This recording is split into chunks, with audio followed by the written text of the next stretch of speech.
Hi everyone, today we'll be drafting the bodice of this dress worn by Tiwa Salvage. Here is what my version looked like after making the dress.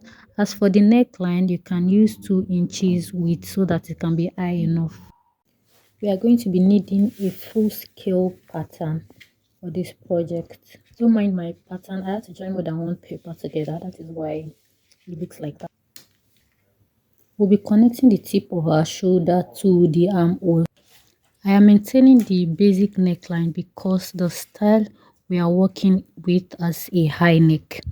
So if you don't want your neckline to be that high, you can go in by 1 inch from your shoulder point before connecting it to the armhole. The next thing to do is to make a dart at our new neckline to avoid any gaping. So I will take a 1 inch dart. That will be half an inch on both sides of the dart line.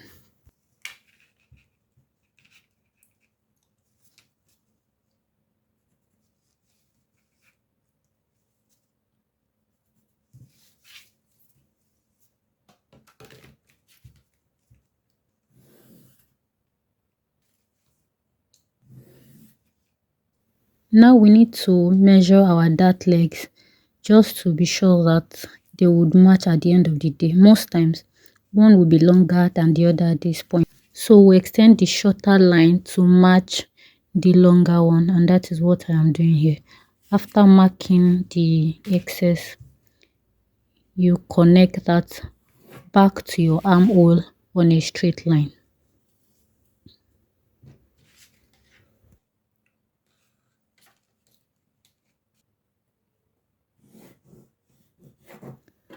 We would now cut out our neckline at this point. Ensure you cut carefully.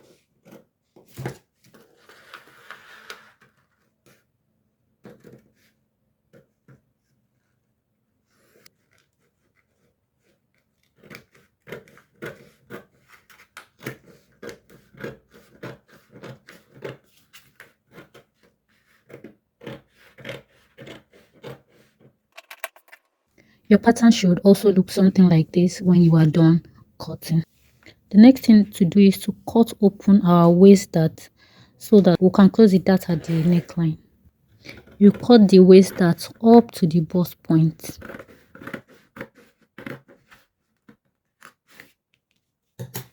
At this point, we can easily close the new neckline dart without any stress.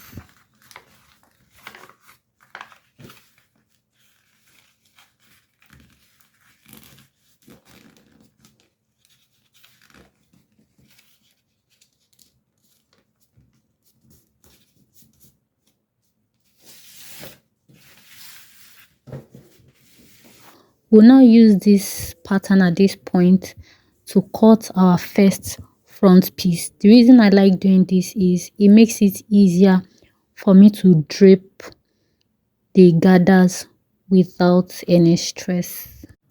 What you just need to do with this piece after cutting it is to sew on your 4 darts, that is your 2 side darts and your 2 waist darts, and that will be all for this piece. This is what it looks like after cutting. If you don't want any gathers at your shoulder, you are just fine with this piece at this point. You can go ahead and sew. To make our gathers at the shoulder, we'll be dividing our shoulder into 4. So for example, if your shoulder is 4 inches, you mark 1 inch, you mark on 2 inches, you mark on 3 inches, and you have been able to successfully divide your shoulder into 4. And that is what I am doing here. The next thing to do is to connect these shoulder marks to our bust point. The first 2 to the first bust point, the other 2 to the other side of the bust point. I hope you get what I'm saying. Yes, so I've connected the first 2 to the first bust point and the 2 other markings to the other side of the pattern at the bust point.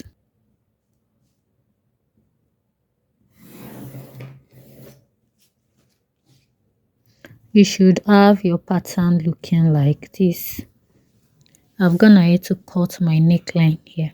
What we'll be doing now is to cut open our first dart leg as well as our first dart from the shoulder. This will help us to spread our pattern at the shoulder and also close the bust dart. So what I'm doing here is to connect my bust dart to the first line coming from the shoulder. We'll do the same thing on the other side. Now I'll be cutting the first dart line from the shoulder. Please ensure not to cut through completely, just cut as close as to the bust point so that you have one thin line that is still connecting or holding your pattern together. So I'm going ahead to close my bust dart now. What you now need to do after closing your bust dart is to flip your side panel to match your waist dart middle line. After doing that, you will notice that you've been able to make space at your shoulder for the gathers.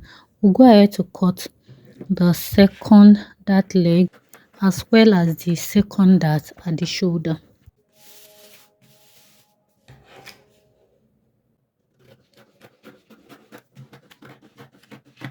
What we now need to do here is to flip the side we cut at the waist to match the side panel like so.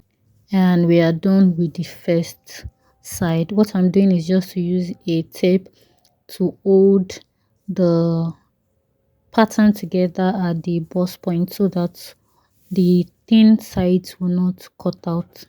For the second side, I'll be cutting the dart leg that is closer to the side first, and I'll also go ahead to cut the dart that is on the neckline and then close the bust dart. We'll then flip the side panel to match the mid line of our dart like so. The next thing to do is to cut open our second dart leg, the one that is closer to the neckline.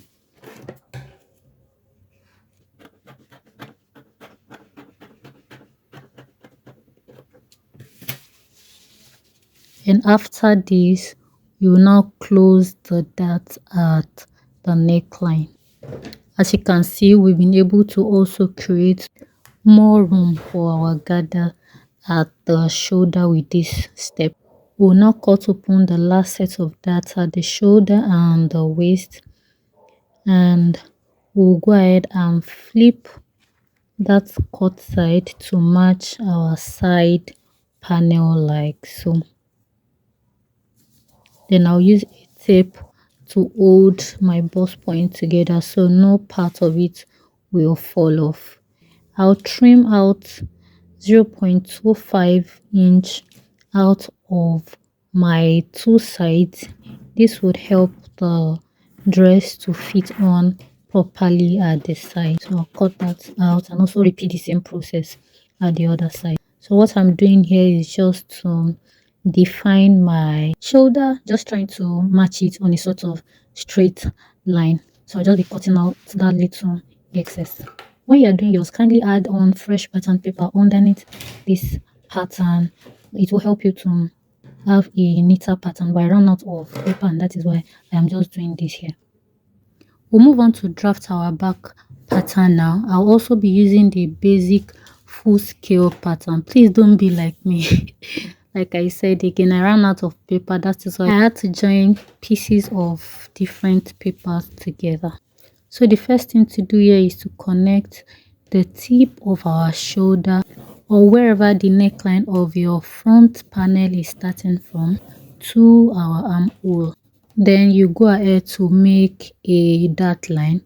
This will help us to tighten our back neckline.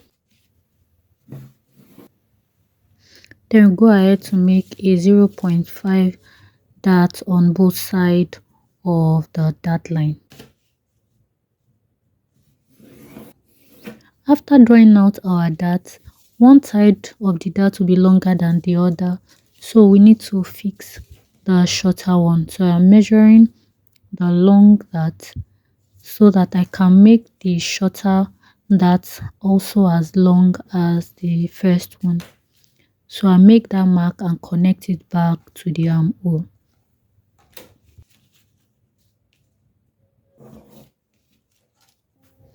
After this, the next thing to do is to close up our dart. But first of all, I will need to trim off the neckline.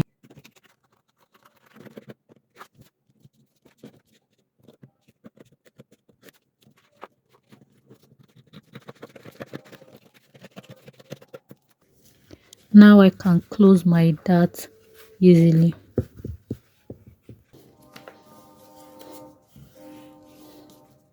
The final step for the back is to trim off 0.25 inch from the two sides of the pattern like we did for the front.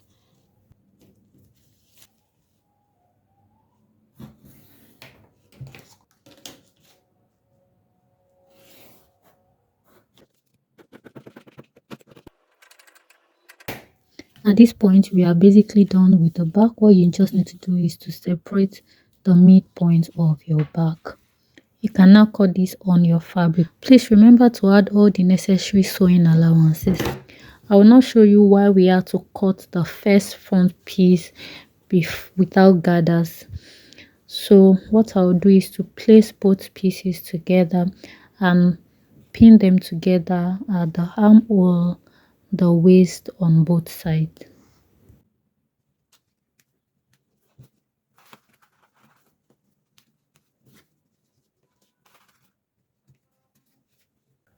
You also pin both together at the shoulder tip as well as the neckline. At this point, you see the amount of fabric that you have left to gather onto the first front piece, and this just literally makes your work a lot easier. So I'll go ahead to gently make pleats with the remaining fabric that I have left.